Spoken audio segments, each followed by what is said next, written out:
Hepinize merhaba arkadaşlar. Bugün bu roket atar mermisine benzeyen bu Kano motorunu inceleyeceğiz. En yüksek hız alıyorum. 5 kilometre 4 kilometre arasında bir hızla gidiyoruz. Ciddi bir hız var.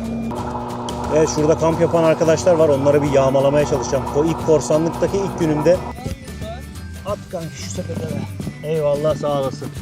Şimdi ileride bir piknikçi grup var arkadaşlar. Biraz da onları yağmalayacağım. Bana ne verecekler yoksa beni dövecekler mi bilmiyorum. Abi korsanlıktaki ilk günümde böyle piknikçileri falan yağmalıyorum.